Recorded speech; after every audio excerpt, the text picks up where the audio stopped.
It's time for another Dice Tower review with Randy White and Mark Streed.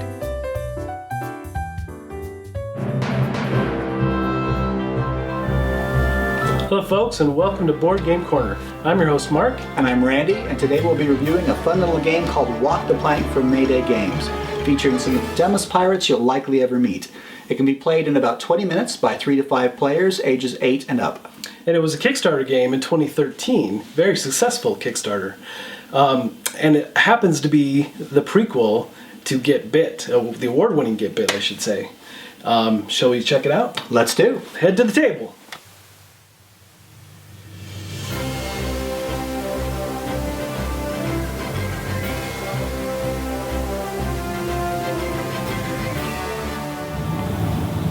The game begins by each player being given a set of 10 action cards. This set of cards is identical between each player except for the color on the back.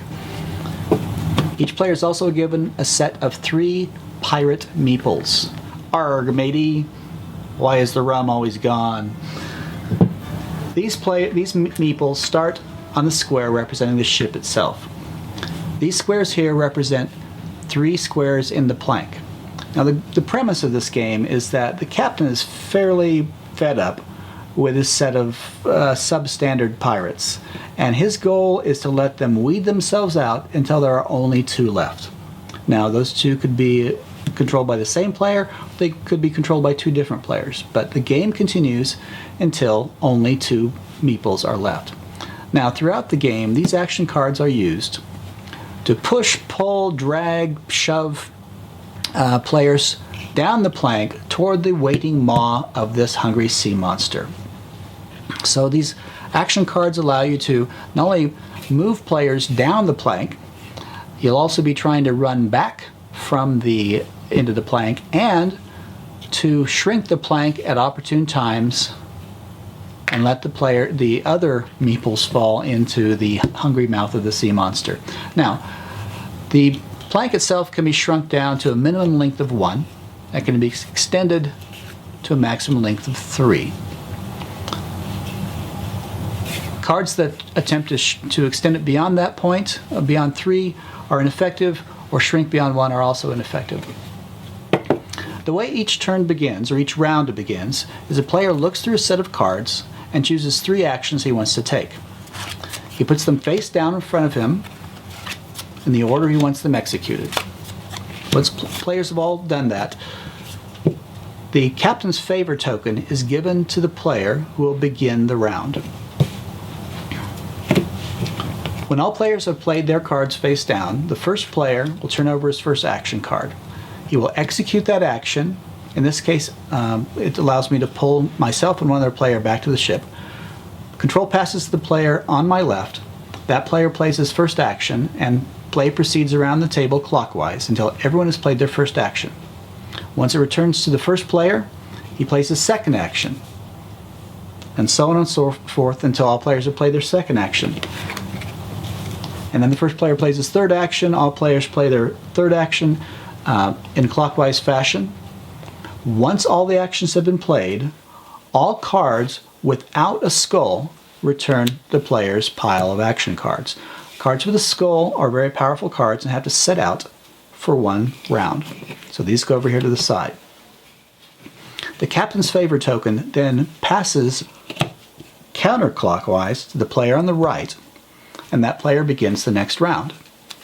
Players then look through the remaining cards, minus the skulls that have been set to the side, choose their 3 action cards, and play continues. Now, let's look at the set of action cards that we can play with during this game. For your actions, you have several options. The simple actions are to shove. And you can shove anyone, you can shove left, and you can shove right. So it's important to note that shoving left or right does not mean you're shoving the pirate left or right. It means the player on your left or right that you are shoving down the plank. And in this case, you have to be in the same space of the meeple that you will be shoving.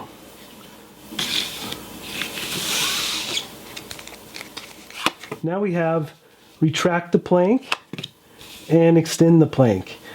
And the plank, as Randy stated, can only be 3 long or 1 short. So the extending the plank will never go beyond the 3, and retracting will never fall below the 1. And when you retract, you just flip him over, and it's ocean, and he falls into the waiting jaws. Drag to sea and pull to ship. These actions work in reverse. So dragging to sea, you have to take someone with you. Preferably, you wouldn't take yourself, one of your other meeples with you. You take another player and drag them along the plank. And pull to ship is the opposite. Hopefully, you can pull yourself along with a second meeple of yours. But in instances where you're on the plank by yourself and there's another player, you have to pick a separate player to pull back to the ship with you. I don't want to die and run around. I don't want to die is a great card. It allows you, if you're on the furthest reaches of the plank here, then you can actually move 2 spots back towards the ship. Very handy card. Run around, it can be dangerous. If you're here on the plank, you can move back to the deck of the ship. However, if you're on the deck of the ship and you play this card, then you have to move out onto the plank. Lastly, charge. Charge is a very unique card in the way that it can never be played as your first action, always your second or third. And he literally charges towards the player in the next space. So he moves and then pushes your fellow player a spot, 1 space in front of you. So that's Walk the Plank. And, out of the box, this game was a blast as a party game. It was. It was so much fun. I would call it a very, very light version, the strategy aspect, very, very light version of Robo Rally. It reminds me a lot of that. Yeah, it definitely has that kind of feel. Very light, though, and not intimidating at all. My wife, our kids love it. It was just a blast to play. And it was way more fun. And as Randy will tell you, we did it in teams. I'll let him expand upon that. But team play really worked out well. It did. So give us your thoughts, Randy. I was pleasantly surprised by this. I actually like this much better than Get Bit. So if you're ambivalent on Get Bit, I would still recommend giving this a try. As Mark said, we have a gaming group on Friday nights of 8 people, 4 married couples, and we introduced them to this. And since we didn't want to exclude 3 of them, and there's a limit of 5, what we did is played in 4 teams of 2. Each couple was a team, and that provided an additional element or dynamic because each couple had to work together on how they arranged chose their 3 actions. Yes. It made for quite a bit of fun because not only were you having to treat some of your or anticipate what your opponents were doing, but you also had to negotiate with your spouse. It's worth noting that we are still married. Yeah. Mark managed to retract the plank when both he and his wife were on the end of it, and it was because of a card he chose that his wife had an alternative for. I was playing a little too aggressive, I must say. So it was a fun game. It's a very light game. Many of our team or group likes deeper strategy games, but this still had enough thinking involved that they enjoyed it as a light appetizer, if you will, to the rest of the gaming evening. A couple of rounds of this gets people in the mood for deeper games, and also gives people who we play after dinner. So what tends to happen is some people come back wanting just a little conversation and a little light gaming before they leave, and the hardcore people stay around. So this game provides exactly that. Nice little appetizer, nice little snack. Everybody has fun. There is conflict involved because you are distinctly, actively trying to kill your opponents. But it's lighthearted, and there's as much chance of you killing yourself as anyone else. So, so that adds to the entertainment. Yeah. And definitely the 5-player limit is the way to go because that just adds, in teams like we did or the max number, it's just the conflict and stuff between everyone. Hey, why did you push me? So those things just make the interaction with people as much fun as the game itself. So give us your rating, Randy. I would say for this type of game, and keep in mind that a rating applies specifically to what this game is trying to do. As a 20-minute light snack of a game intended to provide some fun and frivolity and entertainment, I give it a 4 corners out of 4. Nice. That's higher than I thought you would give it, actually. Well done. I also would give it 4 corners out of 4. It was just a blast and way more enjoyable than I anticipated it would be.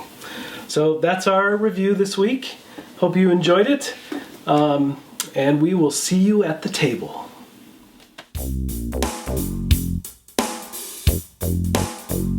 Thanks so much for watching the Dice Tower videos. Find more great videos and reviews, as well as our top-rated audio podcast at Dicetower.com. You can also find other great shows at Dicetowernetwork.com. I'm Eric Summerer, and you've been watching The Dice Tower. The Dice Tower is sponsored by Cool Stuff Inc., where you can find great games for great prices. Cool stuff in stock. Check them out at CoolStuffInc.com.